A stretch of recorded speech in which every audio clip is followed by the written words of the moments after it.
Hey everybody, thanks for clicking on here for Storm Talk. This is a version that will focus mainly on the activity for this third and final round of severe weather. Thank goodness for that for later on this afternoon, this evening.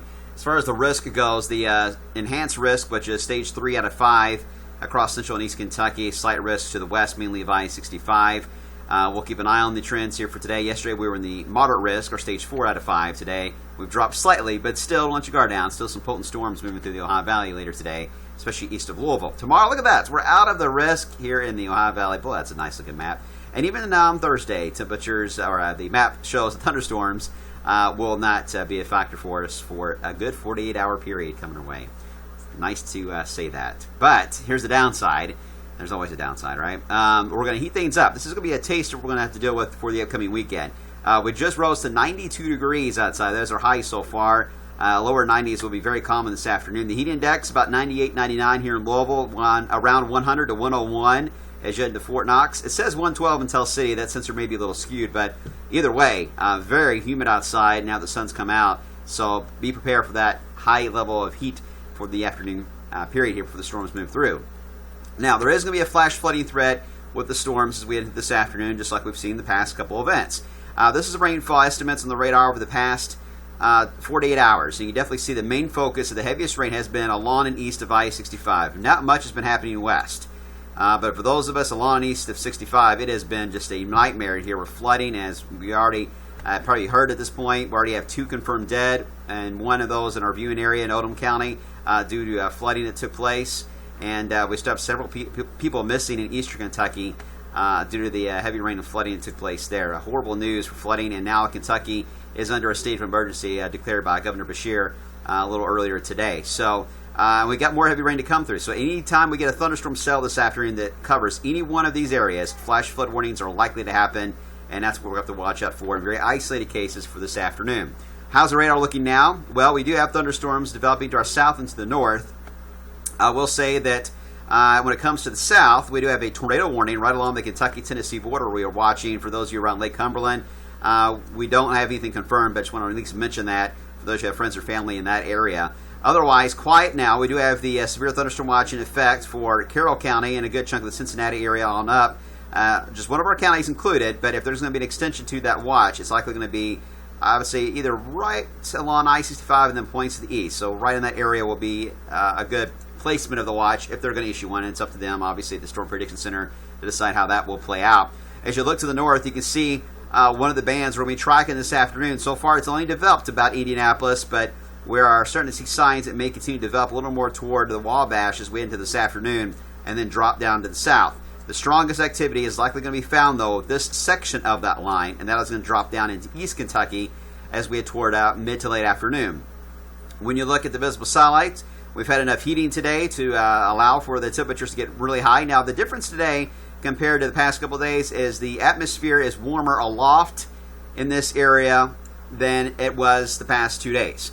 And you don't really get a good balance of thunderstorms if you've got warm air pretty high up. You've got to have cold air above you to get warm air below. You get that imbalance that creates these violent thunderstorms. So when you start to warm the atmosphere up a little higher than normal, thunderstorms have a tough time getting going, and they really have a tough time getting rather large. So that's a saving grace for a lot of us here for this afternoon. That is why the enhanced risk really drops off west of 65, because we are seeing signs of warming taking place in the upper layers of the atmosphere. So that should keep the intensity and the coverage of the storms reduced west of 65. But east of 65, we're still seeing quite a bit of cold air involved. These are going to be the most violent storms for the afternoon. And Louisville, by the way, I-65 is right there on the edge of both of these, the way it is looking here for the afternoon period. It's all part of an area of low pressure that continues to spin through the eastern part of the Great Lakes. A couple of spiral bands, one of them now, again, we pointed out, forming from Ohio into portions of Indianapolis. We also have another band that may try to form later on. So this could actually be 1 or 2 bands that move through all the way through about sunset, if not an hour or two after. So it may not just be one band of storms, could be a couple. And that's what we're going to be tracking here this afternoon. But again, the majority of the activity should focus itself more in this area for the afternoon period, then build to the west like we saw yesterday. This supercell, by the way, it's worth mentioning. Man, look at that bad boy. That one's likely going to last for a while. They've already issued a watch just for that supercell as it tracks into West Kentucky and West Tennessee later. That is wild to see. But so far, it's quiet. Just got to watch these spiral bands moving through. So let's talk about the models. The models say around 3 or 4 o'clock, we'll start to see that band try to build back more to the west. Again, not all models agree with that, I should say, and the models are struggling with this setup as they have been the past couple of days. Some of the models only say it's only developed about Seymour and east, not much to the west. This model says it'll build to the west. We'll take it hour by hour. All right. So far, the radar has not shown much westward movement in the, west of Indianapolis just yet, but that is certainly possible. Now, as we enter the evening rush, 5, 6 o'clock, the activity moves down. Notice how it's very broken, small cells, supercells, if you will, but larger supercells where it's colder in East Kentucky. And those can be very impressive here in Eastern Kentucky, the way it's looking, and smaller ones here locally in our area. And then it'll push off to the south, and then after sunset and before midnight, a lot of activity will fade away. One of the analysis tools we use from SBC is showing the potential for 3 to 4 inch size diameter hail in northeast Kentucky here. That's where the core of that coldest area is. Really going to watch that, and that could be hailstones greater than golf ball, if not baseball size hailstones potentially in that zone with those supercells north and east of Louisville later today. So that's something we'll have to watch carefully.